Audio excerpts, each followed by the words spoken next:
Hello and welcome to Politics Today. I'm Farrukh Pitafi. Today we are going to continue the discussion that we had 3 years performance of the government. Especially we are going to talk about the economics, which is very important. Remember when Pakistan Tehreek-e-Insaf took over government 3 years ago. At that time, the Prime Minister and various cabinet ministers invited people to keep track of its promises. Usually, whenever in Pakistan's history you talk about policies or promises, manifestos are usually written and then forgotten after the governments actually take over.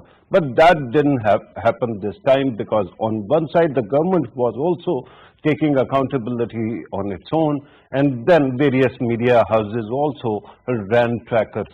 It is amazing that while I talk to you, Dawn Group of Publications, which is a very important Pakistani media house, actually ran a tracker over 3 years, and it actually noticed that out of the total promises, 2 had been completed, but 36 of the promises were on their way. They had been started, or projects had been started, and yet there was only 6 promises that had not yet been opened or started. So today we are going to talk about the economic performance of the government, because the indicators are quite interesting. The government, as it points out, inherited a fiscal and current account deficit, which was huge. Then the government actually kept on facing many challenges like COVID-19 and others. And now, despite that, the country has achieved 2% of growth, and the hope is that it is going to grow faster. The economy is going to grow faster. Before I introduce the guests who are going to discuss it, our team has prepared a report for you. Let us watch that, and then I'm going to actually introduce the panel. Pandemic, the economy of Pakistan is showing signs of resurgence. Pakistan's economy will grow by 2% in 2021 as COVID-19 restrictions ease.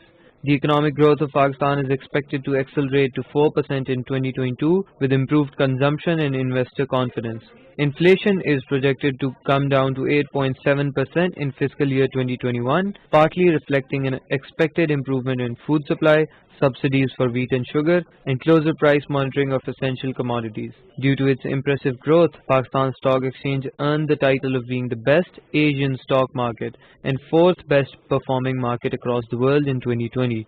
Under the Asas Emergency Cash Program, Rs 179.3 billion has been disbursed. Approximately 14.8 million families have benefited from the program. World Bank recognized Asas Emergency Cash Program among top 4 social protection interventions globally in terms of number of people covered. Due to the record increase in remittances inflow, social assistance support from the Asas program, the government's construction package, and a return to pre-COVID mobility levels, the economy has seen resurgence. Investment is also estimated to be recovering as machinery imports and cement sales both recorded double-digit growth rates during this period. Inflows of foreign exchange through the Roshan digital account crossed the $2 billion mark. Pakistan has received $2.75 billion from the International Monetary Fund under its new allocations for member countries to fight against COVID-19 challenges. The Asian Development Bank has approved a $235 million loan to further upgrade the 222-kilometer Shikarpur to Rajanpur section of the National Highway 55 from 2 lanes into a 4-lane carriageway. N55 is part of the Central Asia Regional Economic Cooperation Corridor 5, which links the ports of Karachi and Gwadar in southern Pakistan with national and international economic centers to the north. Right. Now let me introduce the guests we have, the panel we have. In the studio, I'm joined by Fahim Sardar Saab, who is a senior policy specialist with the National Security Division of Prime Minister's Office. Thank you very much, sir, for being part of the program. Also, he's an economist, so I had to qualify the economics part as well. On telephone, although they were supposed to join us on Skype, there seems to be some technical glitch. Dr. Salman Shah, former Finance Minister, former Federal Finance Minister, also advisor to Chief Minister Punjab, joins us. Dr. Salman Shah Saab, thank you very much, sir, for joining us. Dr. Waqar Ahmed, Joint Executive Director of Sustainable Development Policy Institute. Institute also joins us on telephone. Thank you very much, Dr. Saab, for joining us as well. Let me, because I'm not sure whether the other two guests are at this moment on telephone or they are going to be contacted, because earlier they were on Skype. Let me start with the guest in the studio. Fahim Sardar Saab, government's economic performance so far. Where are you at this moment? How many promises have been fulfilled? One sees a lot of progress in poverty alleviation programs, but when it comes to macroeconomic stabilization, are we there yet? Thank you very much for having me. As far as macroeconomic stabilization is concerned, that's something that had already been achieved at a certain cost, to be very fair. The cost of reducing demand in one's economy, but at the same time, Pakistan was able to sort of pull back that spiraling fiscal deficit, trade deficit. Now, that had already been done. After the stabilization had been achieved, in approximately the past 8 months or so, the government has been trying to expand the economy through a more sector stimulus, through basic innovation, through some kind of incentives, sectoral incentives. And of course, as you can clearly see, the interest rates have been brought down. That was one of the biggest problems that this government created for itself, to be very honest. That the government allowed the interest rate to rise from 5.75% to 13.25% in 12 calendar months, which is unprecedented. So that basically burnt out the economy, which was not necessary. Then, unfortunately, there was COVID. As far as stabilization is concerned, that has already been achieved. As far as the attempt to a very aggressive attempt to increase the speed of the economy, the wheel of the economy, so to speak, has to be sped up. The government is working towards that. If you take away the COVID element, if you take away the reluctant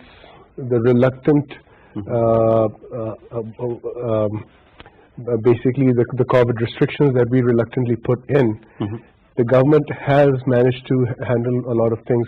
Having said that, inflation has remained an issue.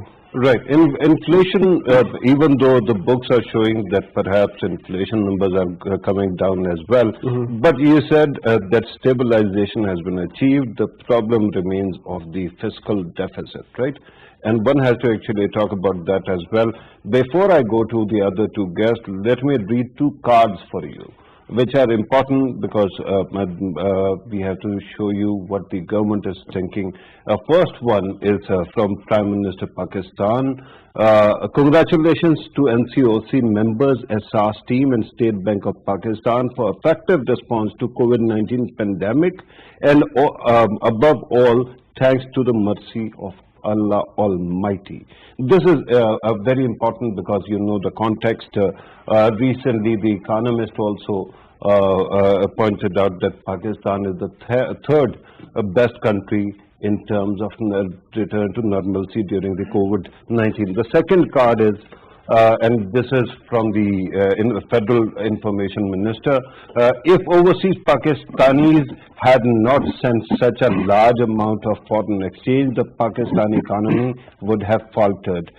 Today, Pakistanis from all over the world relying on the leadership of Prime Minister Imran Khan are sending foreign exchange and contributing to the country's development. As you noticed in the report as well, Roshan Digital Account has actually noticed, or it has actually received $2 billion in remittances through that, investment through that. We are going to talk about all these matters further as well. Dr. Salman Shah, if he is with us, let me go to him. Dr. Saab, your take on the government's performance, and what are the key milestones that the government has achieved so far? I think this has been an incredible 3-year period. We have probably never seen something like this in the past 70 years. First, we had a very big threat of bankruptcy because you know that external indicators were abysmal. We had almost a mountain of debt to service, along with a trade deficit, which was almost $40 billion. And the total financing gap we had was around $30 billion. And we were losing reserves at the rate of $100 million per day. I mean, this was the situation 3 years ago. So the economy was really was shaking. There was investor confidence had disappeared. Our exports were stagnant and coming down. Our window of financing were closed. And in this time period, I think just to avoid bankruptcy is, I would say, the biggest achievement you can think of. And then on top of this whole thing, you had the pandemic. Now we are in the fourth wave, and we are persistently doing better than the rest of the world in managing this pandemic, even though our systems may not be as good as the systems in United States or Europe, but I think we have managed amazingly well. Overseas Pakistanis have been exceptional.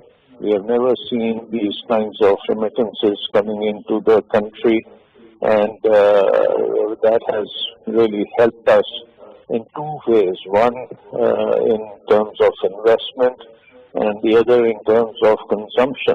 So the wheel of the economy were kept going by our overseas Pakistanis. And on top of that, we went through a very rigorous kind of deregulation process, trying to undo 70 years of bad administrative processes, and we were able to revive the construction industry, and that is a story by itself that never in the history of Pakistan has the construction industry being integrated into the official economy, and we have been able to bring housing finance and construction finance as a mainstream financing instruments by the banking industry. We have been able to revise the exports, and exports are doing amazingly well in terms of we are at almost full capacity, and now we are going in for capacity expansion, particularly in the textile area.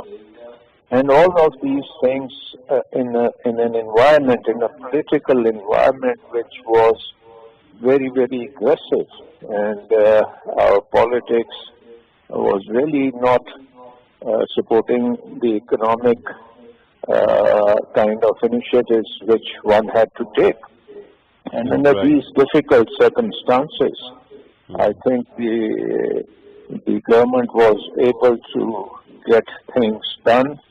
The exchange rate mechanism, which has moved on to a market-based mechanism, is really a very, very important reform which has now taken root, and we have been able to stabilize the rupee, and at the same time we have kept it at a level which is supportive of exports and also for import substitution.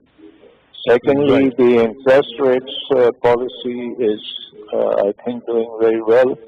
The notion that interest rates have to be, real interest rates have to be positive.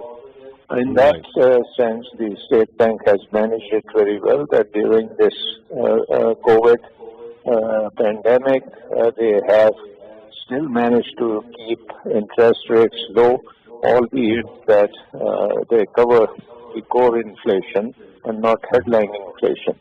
Inflation was a natural outcome of the major devaluation of the rupee, and this is something which was totally unavoidable because you had external debt and the trade deficit which had to be repaid in in dollars, Right. and we just didn't have the dollars. So the Right. adjustment Dr. Sab, in the rates had right. to have some consequences other than the ones I've talked about. Inflation is one of those consequences, and I think Right.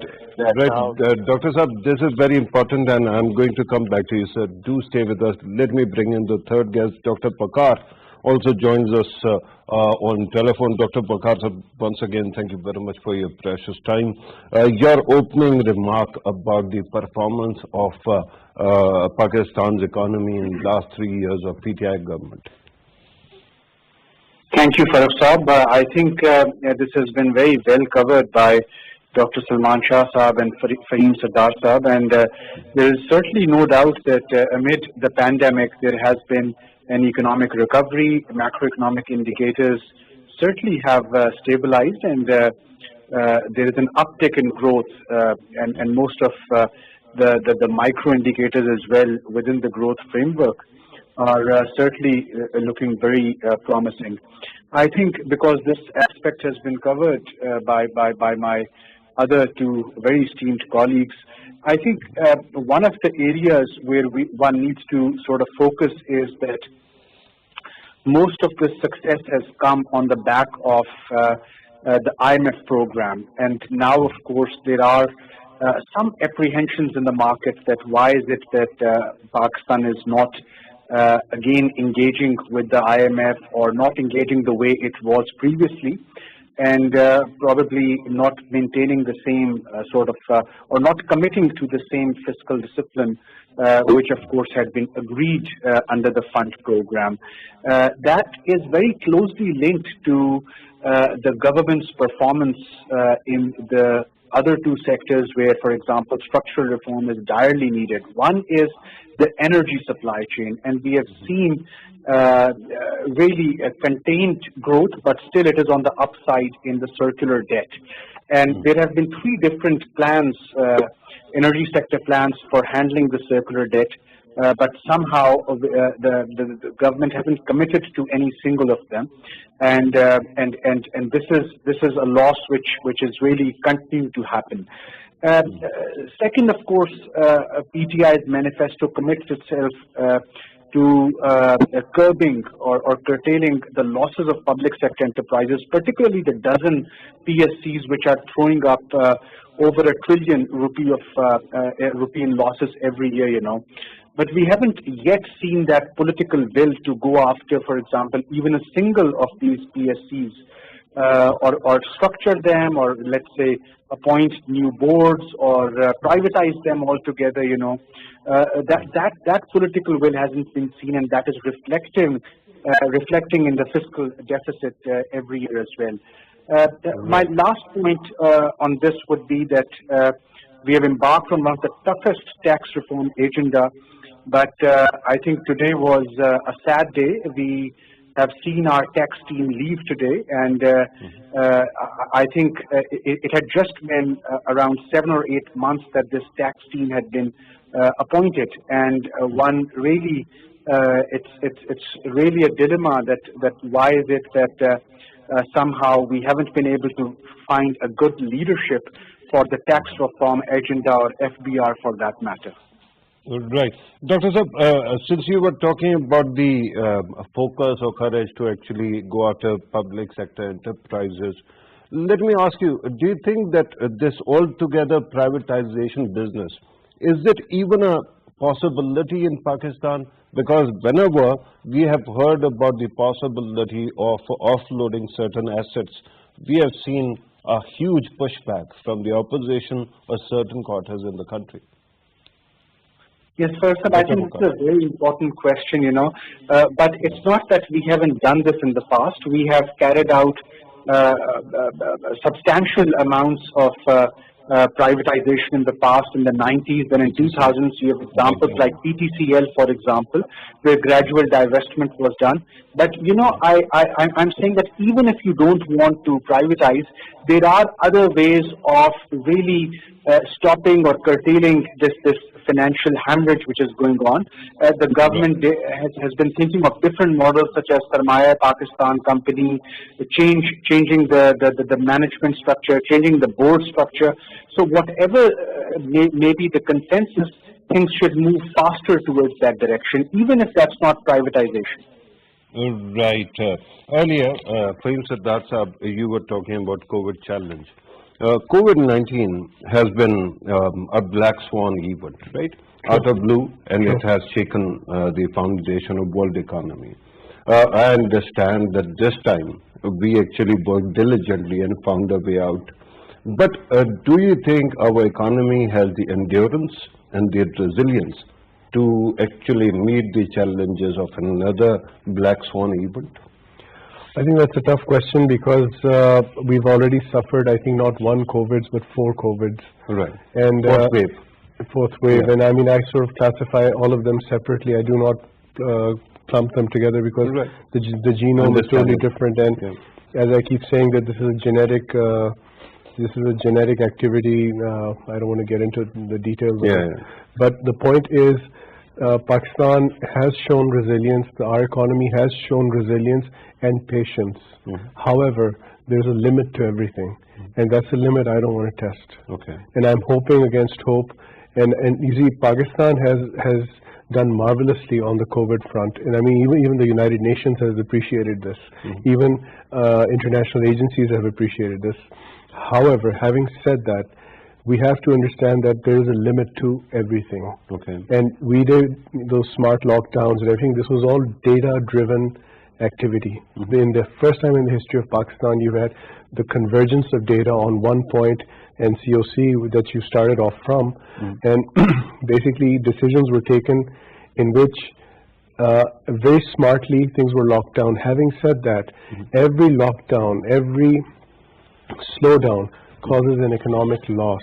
Okay. And that has to be not allowed. How do you do that? You basically do that by ensuring the mass health of the mass. Mass vaccination and But we also, there's another element which of course you're not perhaps talking about that right now, but I have to mention it. Please. It is that we have to have an offensive philosophy in our health system, in our economics. I call it offensive economics, offensive health. That we have to go out and kill these bugs before they get to the society, and that only happens when your vaccine machines, when your private sector and public sector are moving together, intertwined in perfect harmony like a clock, and seeking out those bugs and killing them. There's a reason why I asked you about COVID-19, because we see the growth, but then the numbers about job creation or jobs are not very encouraging. Right? I understand that there has been growth in a certain sector, construction being one of them, and umpteen others.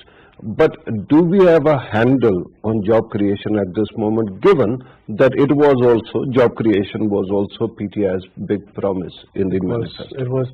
And just extending on what actually you've asked, I would further like to ask, which other sector are we going to look at? Because let's take 2 steps back. What is the government doing? The government is very intelligently looking at multiplier sectors, sectors that have a multiplying effect on the economy, on employment, on industry activity, on consumption, and it sort of kicks up the demand in a society. So there is a reason that the government was so keen to push the construction sector. I myself have been involved in the services sector, which also has a very massive multiplier attached to it. Right. Now, when we Pakistanis talk about job creation or job security, I would go so far as to say, because COVID has basically challenged the economic security paradigm of every country in ways they cannot have imagined. It is extremely important that these multiplier sectors are pushed harder than ever. Okay. That will create that job creation that you're talking about, and that job creation. I understand pushing them harder is important. Sure. For once, I understand that the consumption-driven sectors or service sector might be easy. Sure. But when you're talking about construction, there is a problem. I mean, you have to construct, and then somebody has to buy. That actually ends up with the purchasing power of the common man. If they don't have money, if they have lost jobs, how are they going to, purchase them? So that actually creates a problem, no? It's a catch-22 situation. Should you wait for the purchasing power to exist for something to be created, or should you create something and wait for demand to sort of catch up to it? Say's law is that create the supply and demand will follow. Now in Pakistan, to be very honest, we have, our economy is like an iceberg, much deeper than it looks. Okay. According to my professional estimate. Are you referring to the informal sector? Exactly. Informal sector and the undeclared sector goes through perhaps 2 to 3 times of what it already is.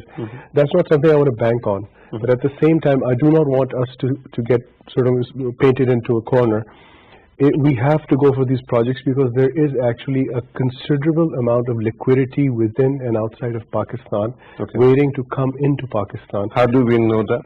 We know that because of trends, we know that because of flows, we know that because of the 2 to 3 digit returns that our, for example, real estate sector promises. Our stock market gives 2-digit returns. This is unheard of, by the way. Right. So that basically, I'm just giving 2 examples. I know there are more examples. I'll just try to wrap it up because our friends have to comment as well. So it is important to just get the activity started, and mega projects have to be pushed through. That basically starts a multiplying effect in various directions, not just in 1 or 2 sectors specifically. Right. Dr. Salman Shah, the same questions to you, sir. One, the endurance of the economy to withstand another shock like COVID-19. The second is job creation and the unemployment figures that must be worrying a lot of people. Can you comment on both of these, sir? Yeah, I think, we do have a fragile economy. I mean, we still have a huge debt burden. We still have lots of issues in the energy sector, in various, even in the financial sector, the banking system is not fully geared towards development. But having said that, I think the opportunities are quite immense. I mean, we were talking about construction, we were just talking about that.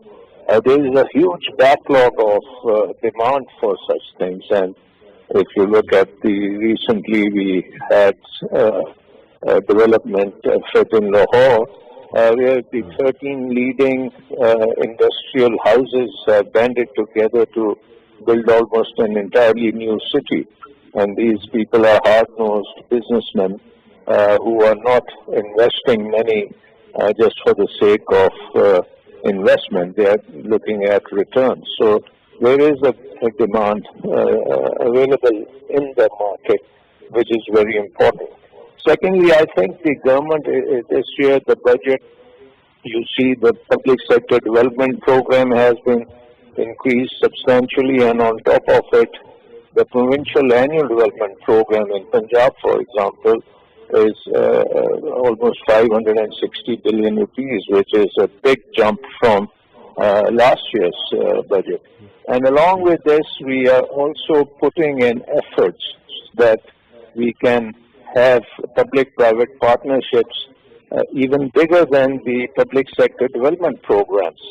And for that purpose in Punjab, we are looking at our urban economy and our rural economy, and we have a strategy where every division we are trying to develop their competitive advantage, and by facilitating private sector investment, by facilitating private sector investment in infrastructure through the PPP mode, as well as trying to do something about the energy issues, because Punjab has huge potential for solar energy, and we can now do our own microgrids, and we can provide solar energy to industry and commerce at almost half the price of the doing thermal power. So I think there are lots of different initiatives which are taking place with the sole aim of creating economic activity and jobs. We have a youth bulge, we all know that. We have a very rapid urbanization happening in Pakistan. People are moving from the rural sector into the urban sector, which creates a lot of incentives for different kind of economy, which is much more productive, much more competitive, and we are trying to bring in investments under CPEC. We are bringing investment into our knowledge system.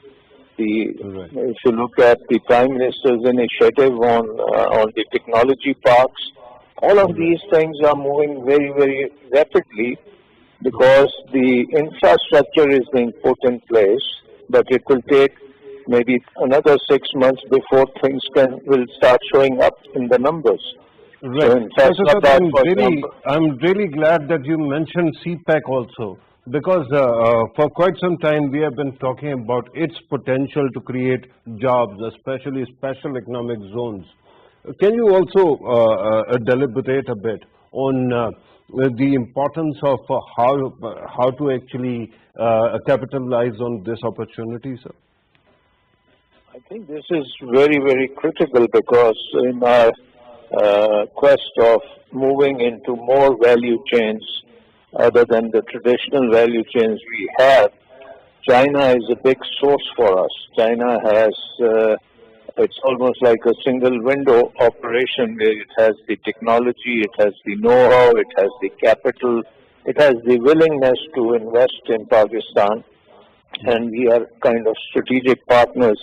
And that strategic partnership is now moving into economic partnership.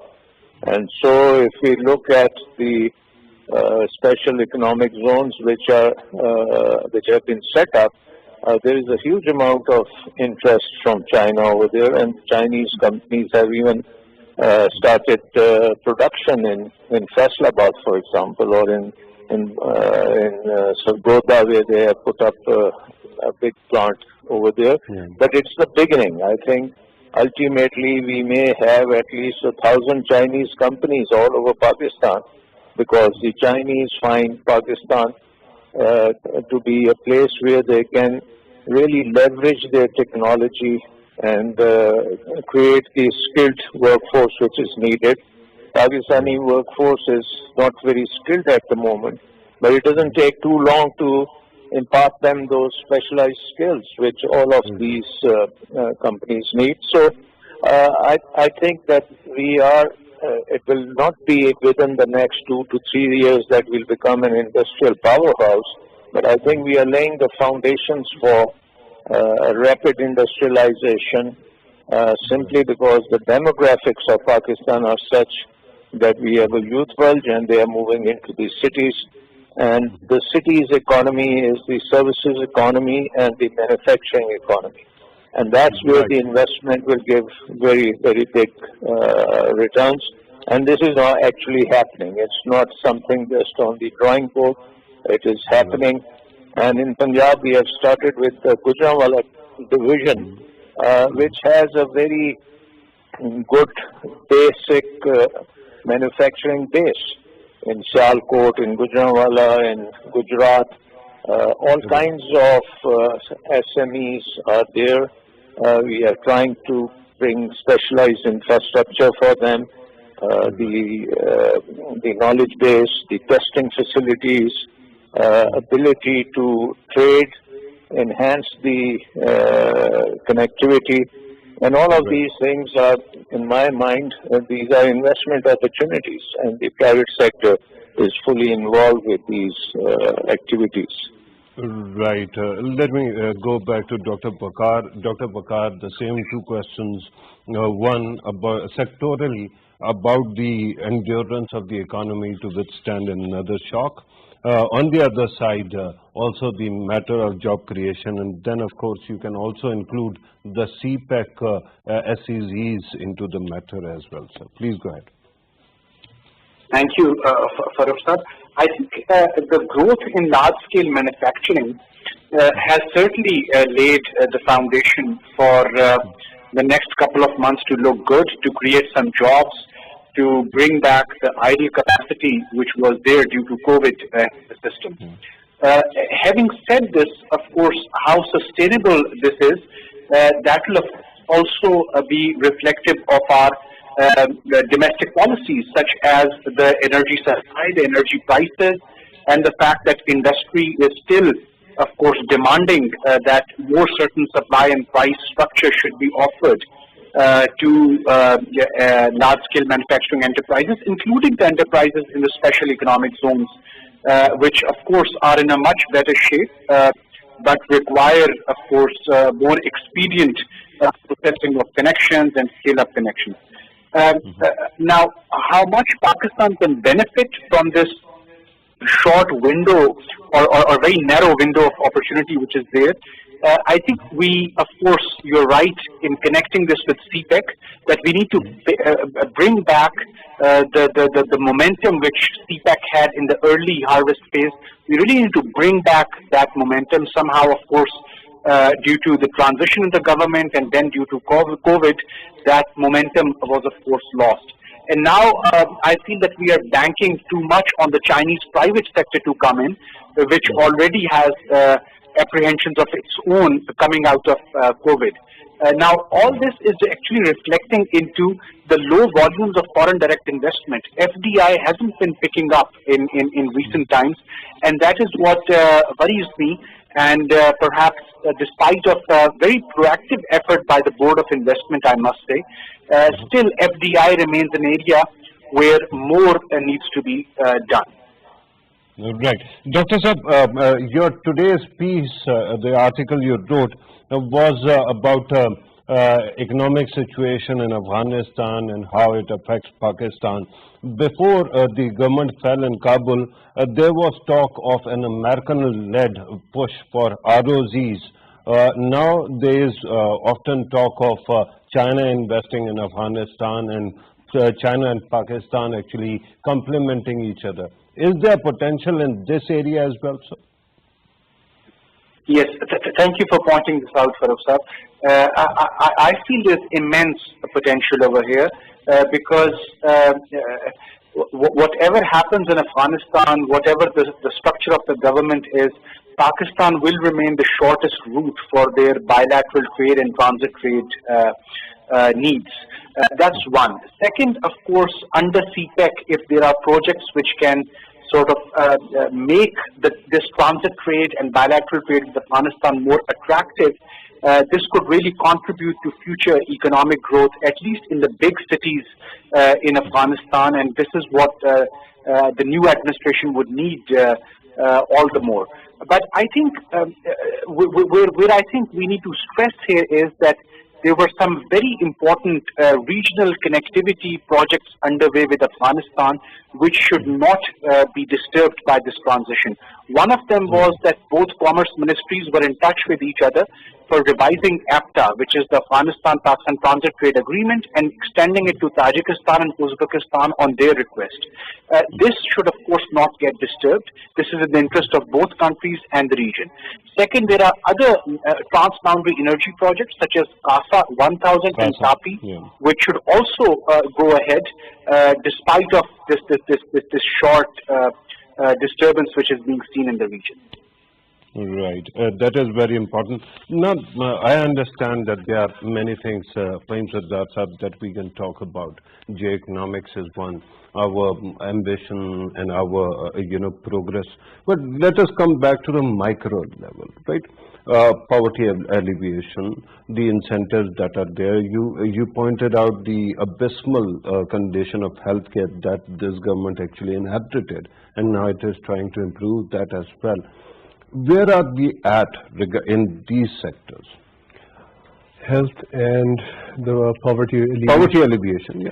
Okay, I think starting off with poverty alleviation, I think Pakistan once again has done a pretty aggressive, has unrolled a pretty aggressive project. SARS program? SARS program, which is now worth 230 billion, 250 billion something. Now the point is, when you engage in what I would term this as microfinance at the mass level and very selectively providing microfinance to people, one thing that we can really gain from is if we add a business to it and some conditions to it. If people are given handouts throughout this world, and even the World Bank has done studies on this, and we can do our own studies to establish the, similar understandings of the whole situation, that when you give out handouts, you have to attach some kind of conditions to it, so that people do not become dependent on handouts. I don't know, but these days everybody is talking about UBI, Universal Basic Income. Absolutely. That is no condition attached to that. That's true, but if you look at, for example, many countries that have grown very rapidly in the past 40 years, and one of them is Vietnam. It is micro level business that pushed up the economy. It's not those mega projects. It's the micro level business. And since we have the Asas infrastructure, we just need to perhaps calibrate it this year, perhaps, hopefully. I'm praying for it, that we add a few more businesses and conditions to it. You have SMEDA, you have DEPTAs that can basically help that process. Secondly is health. Now, health is, I mean, what else can I say? That health is expensive. Now, very expensive. Government has actually brought in its cards, health card. Absolutely, to facilitate the mass, as it is trying to facilitate people in it through Asas and through targeted subsidies. That's completely understandable. That's the intention of the government. What I'm trying to do is discuss it a little further into the future. That we have to immediately, without any further ado, we have to start with the categorization of our hospitals, A, B, C, D, at the district level, which, by the way, has not been done. Although it's on, I'm talking about plans that exist, so that we start to build up our health and infrastructure. COVID has cost Pakistan at one point more than 2 trillion rupees. So that's what it's going to cost. I mean, if we had any defensive capacities in health, this wouldn't have happened. It would have been quite useful if we had the kind of data that you're suggesting we have. We should have. But Asas program has been actually collecting data as well. Absolutely. Right, and that is good. I'm told that we have run out of time. I have to actually go to the other two and ask them for conclusion. This comment will be the a conclusion from your side. Let me ask Dr. Salman Shah. Sir, your conclusion.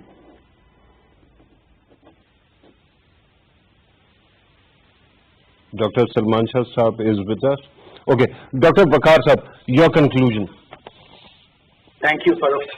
I think the government would be best advised to really monitor the regional situation at this point and really be mindful of the impacts of this regional situation on the economy. Pakistan has today seen our dollar-denominated bond fall about 1.6%, which is a little concerning, and it's not due to our own doing, it's due to what's happening in the region.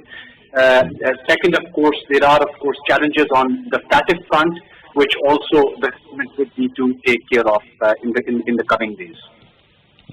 Right. I'll take that as a conclusion. I'm told that Dr. Salman Shah left. I will thank him through the screen for his participation. Dr. Bakar Ahmed, thank you very much, sir, for your precious time as well. It is always great having you in the show. Same goes for you, Fahim Saddar, sir. Thank you very much for your valuable time and input. Viewers, you have listened to our participants. There are many other aspects of the government's performance and the challenges ahead, but we'll keep on doing programs on that in coming days as well. This was today's show. Thank you very much for watching. Take care.